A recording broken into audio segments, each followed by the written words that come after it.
No niin, morjesta. Hei, nyt vuosia odotettu, niin tänään se tapahtuu. Tänään pidetään Mäkipellon päiväkirja paloasemalta ja katsotaan, mitä se palomiehen työ sisältää ja mitä siihen kuuluu, miten se päivä alkaa ja miten se menee ja miten se loppuu. Ja mikä parasta, tänään meillä on semmonen kessu, että me saatetaan saada jopa esimiehen haastattelu, mitä ei vuosia pyydetty. Katsotaan, miten käy.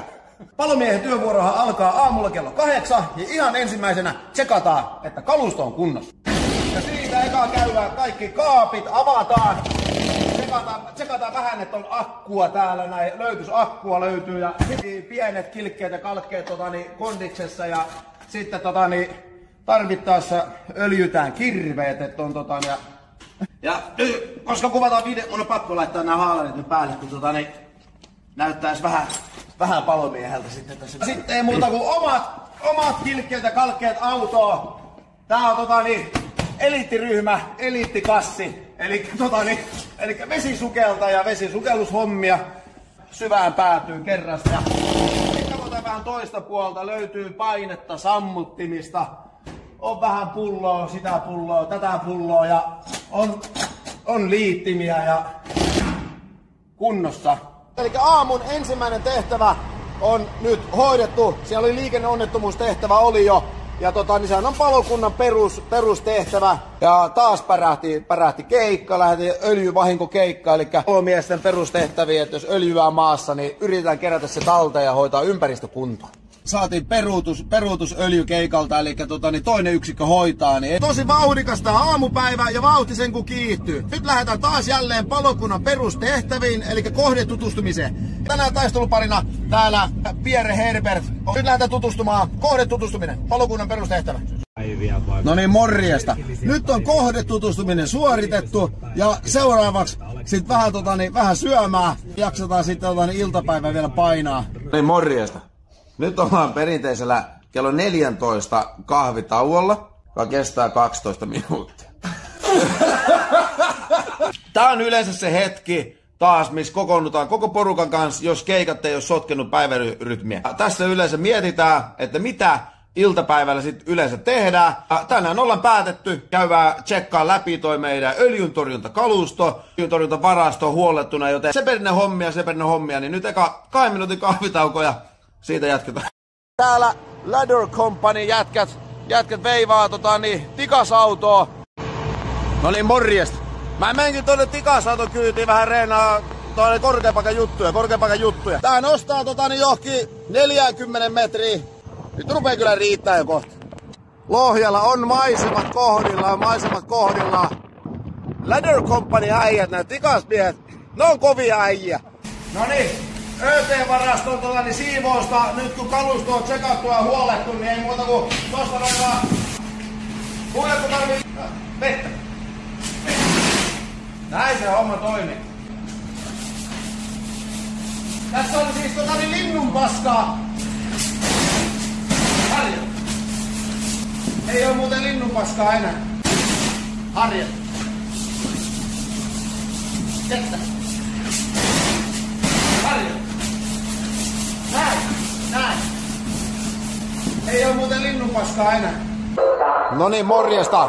Päivän 3. tehtävä, kopterin alasotto. Elikkä tehdään tiiviisti yhteistyötä myös Medihelin kanssa, joten lähdetään sinne katsomaan mikä on. No niin, eli saatiin tosiaan päivän 3. tehtävä, ensivastetehtävä. Elikkä mennään ambulanssin ja lääkärihelikopterin kaveriksi. Kopterin alasotto! Ja silloin hyvä varmistaa, että on kypärä päässä ja silmät suojattuna, koska voi vähän kiviä lentää.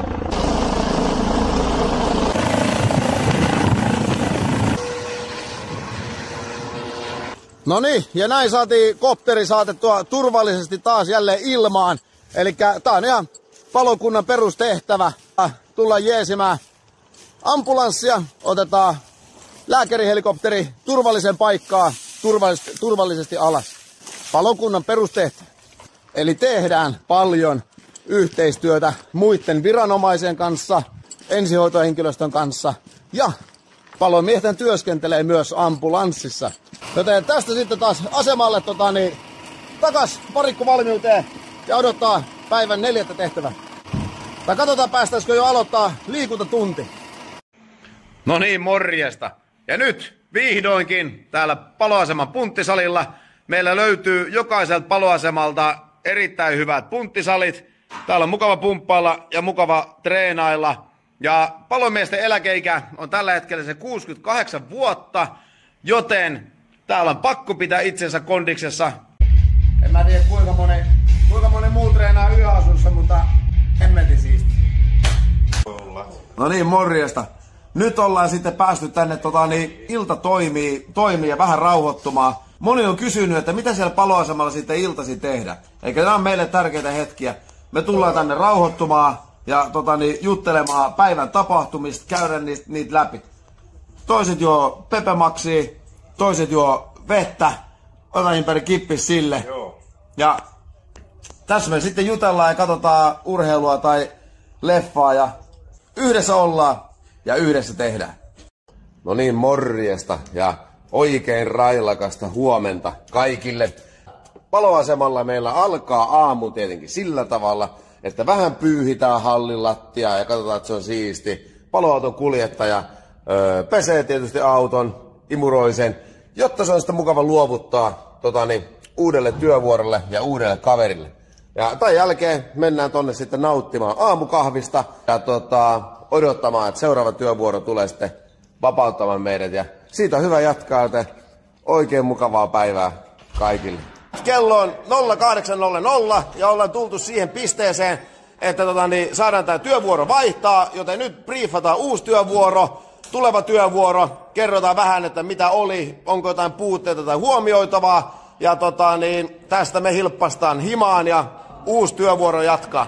Joku päivä me saadaan vielä tikasmiehen haastattelu, esimiehen haastattelu, lanssarihaastattelu ja peruspalomiehen haastattelu. Näitä on pyydetty, näitä on toivottu ja ne vielä tulee. Joten mukavaa päivää kaikille.